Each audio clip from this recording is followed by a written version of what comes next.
नमस्कार कक्षा 9वीं। हम पढ़ रहे हैं पाठ 4 सांवले सपनों की याद। सांवले सपनों की याद के हमने 5 वीडियो देख चुके हैं। आज हम आखिरी वीडियो पढ़ेंगे। आखिरी वीडियो में 6वीं वीडियो में ना अभी तक हम पढ़ चुके सालिम अली का विशाल व्यक्तित्व, पूर्व प्रधानमंत्री से मुलाकात। आज पढ़ेंगे लॉरेंस का संस्मरण और पक्षी प्रेम की प्रेरणा।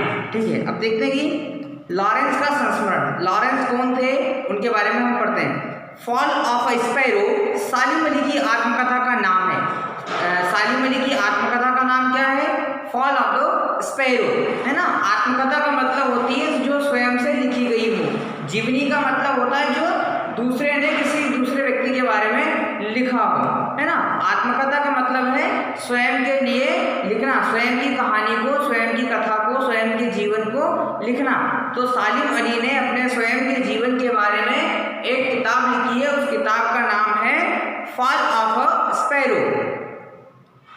वास्तव में सालिम अली का जीवन पक्षियों का ही जीवन था, है ना। अब ऐसा जाबिर हुसैन साहब भी कहते हैं कि सालिम अली जी का व्यक्तित्व जो था वो पक्षियों का जीवन था। क्यों था? क्योंकि उन्होंने पूरा जीवन पक्षियों के आसपास ही बिताया था और अपने पूरे जीवन में वो पक्षियों के करीब रहे थे। इसलिए ऐसा कहा जाता है कि सालिम अली का जीवन पूर्ण रूप से पक्षियों का जीवन था। एक दूसरे के सालिम अली का जीवन पक्षियों का ही जीवन था। दोनों एक दूसरे के पर्याय थे। पक्षी और सालिम अली दोनों एक दूसरे के पर्याय थे। पर्याय का मतलब होता है पर्यायवाची शब्द या एक के अनेकार्थी शब्द होते हैं। तो ठीक है, तो ऐसा कहा गया है कि सालिम अली जहाँ होते थे वहाँ पक्षी होते ही होते थे और जहाँ पक्षी होते थे वहाँ सालिम अली होते ही होते थे, है ना।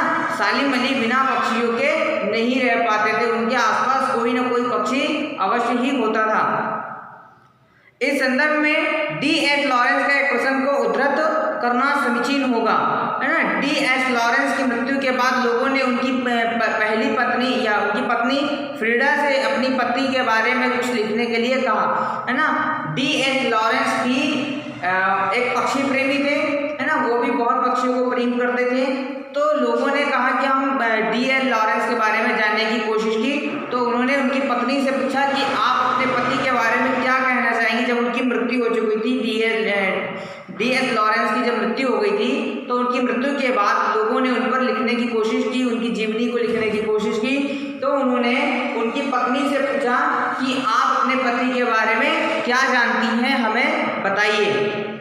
तो उनकी पत्नी ने कहा, फ्रीडा ने यह कहकर टाल दिया कि मेरे पति के बारे में मुझसे अधिक मेरे छत पर बैठने वाली गौरैया जानती है ना। अब उन्होंने कहा कि मेरे से ज़्यादा तो मेरे छत पर बैठने वाली गौरैया जानती हैं कि लॉरेंस किस तरह का व्यक्तित्व था, लॉरेंस कौन थे, लॉरेंस को क्या क्या चीज़ें पसंद थी, वो सारी चीज़ें हमारे छत पर बैठने वाली गौरैया जानती है। गौरैया एक पक्षी का नाम है जो अब लुप्त हो गया है, अब नहीं मिलता है ना।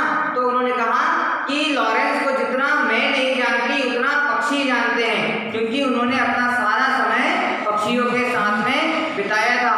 इसलिए उन्हें पक्षी ज़्यादा जानते हैं, मुझसे बेहतर पक्षी जानते हैं। और मेरे छत पर बैठने वाली गौरैया तो उन्हें बहुत अच्छे से जानती है ना। ऐसा इसलिए उन्होंने कहा था क्योंकि लॉरेंस का जीवन भी पक्षियों के बीच में था, पक्षियों को समर्पित भाव था, है ना। इसलिए उन्होंने ऐसा कहा। और ठीक वैसा ही यदि हम देखें सालिम अली के बारे में भी, तो उनके बारे में कहना या उनके बारे में जानकारी जुटाना सटीक कोई भी जानकारी नहीं जुटा पाएगा।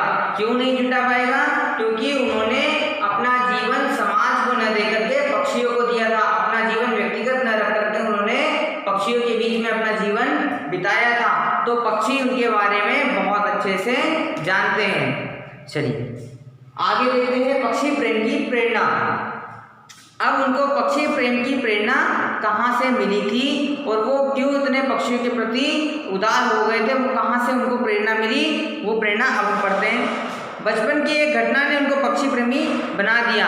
उनके बचपन में उनके साथ कोई ऐसी घटना घटी जिस घटना से वो अपने जीवन को उन्होंने बदल कर रख दिया।